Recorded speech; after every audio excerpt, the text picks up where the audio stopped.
Let me tell you something you already know. The world ain't all sunshine and rainbows.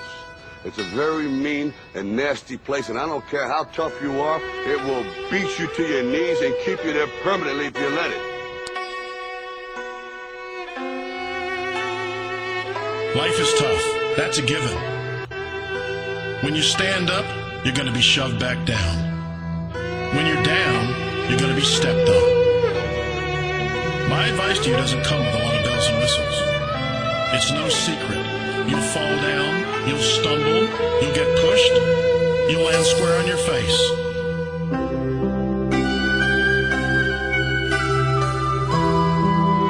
Life is scary. Here's something. There are no magical fixes. It's all You, me, or nobody is gonna hit as hard as life. But it ain't about how hard you hit. It's about how hard you can get hit and keep moving forward. How much you can take and keep moving forward. That's how winning is done. A lot of people in this world search endlessly for some complex, magical formula to understand why some people are successful and why others are not.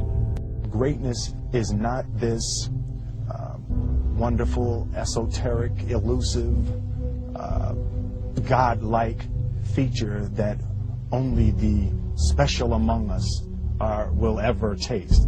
You know, it's something that truly exists in all of us. The heaviness of being successful was replaced by the lightness of being a beginner again. I'm convinced that the only thing that kept me going was that I loved what I did. You've got to find what you love. There's a certain delusional quality that all successful people have to have. When you want to succeed as bad as you want to breathe, then you'll be successful. The only thing you care about when you're trying to breathe is to get some fresh air. That's it. And when you get to the point where all you want to do is be successful as bad as you want to breathe, then you'll be successful. But what is most important is don't be afraid to fail. You can't always win, but don't be afraid of making decisions. You might never fail on the scale I did, but some failure in life is inevitable. It is impossible to live without failing at something, unless you live so cautiously that you might as well not have lived at all, in which case you fail by default. When I was 17, I read a quote that went something like, "If you live each day as if it was your last, someday you'll most certainly be right." It made an impression on me, and since then, for the past 33 years, I've looked in the mirror every morning and asked myself, if today were the last day of my life, would I want to do what I am about to do today? Because almost everything, all external expectations, all pride, all fear of embarrassment or failure, these things just fall away in the face of death, leaving only what is truly important. Remembering that you are going to die is the best way I know to avoid the trap of thinking you have something to lose. Is distinctly different about me is I'm not afraid to die on a treadmill. You might have more talent than me, you might be smarter than me, but if we get on the treadmill, there's two things. You're getting off first, or I'm going to die. It's really that simple. We are going to give him 2 to 3 minutes and I'll finish it.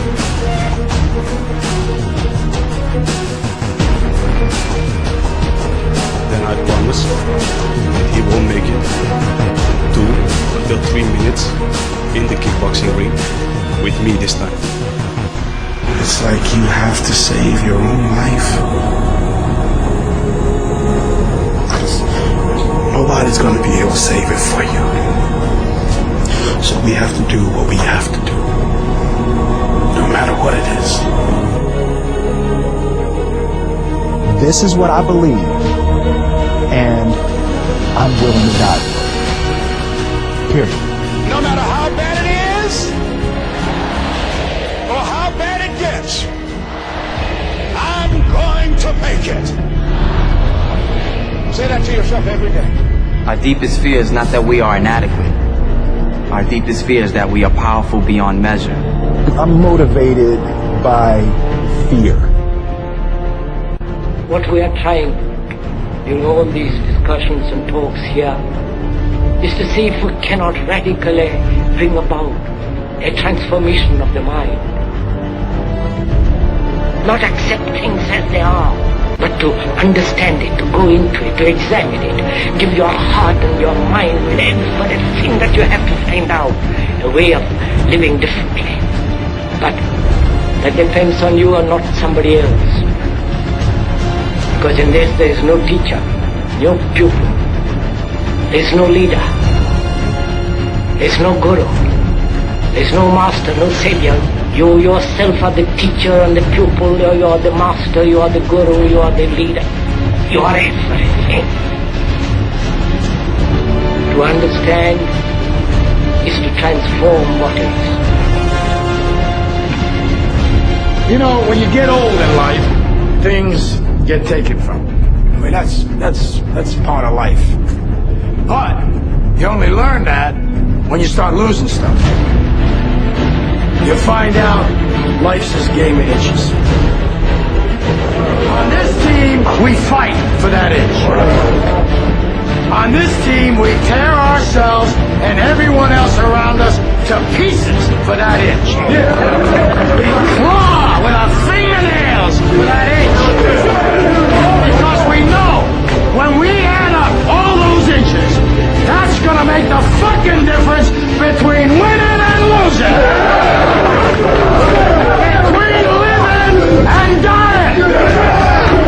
I'll tell you this, in any fight, it's the guy who's willing to die who's gonna win that inch. Now, if you know what you're worth, now go out and get what you're worth. But you gotta be willing to take the hits and not pointing fingers saying you ain't where you want to be because of him or her or anybody. Cowards do that, and that ain't you. You're better than that. And I know if I'm gonna have any life anymore, it's because I'm still willing to fight and die for that itch. Because that's what living is. The 6 inches in front of your face.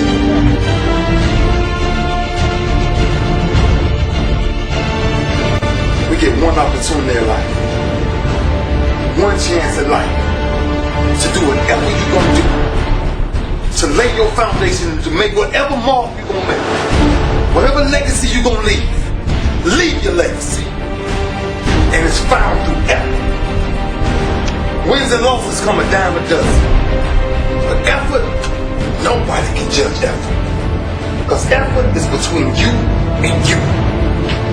Effort ain't got nothing to do with nobody else. So that team that think they're ready to see you, they think what they see on film,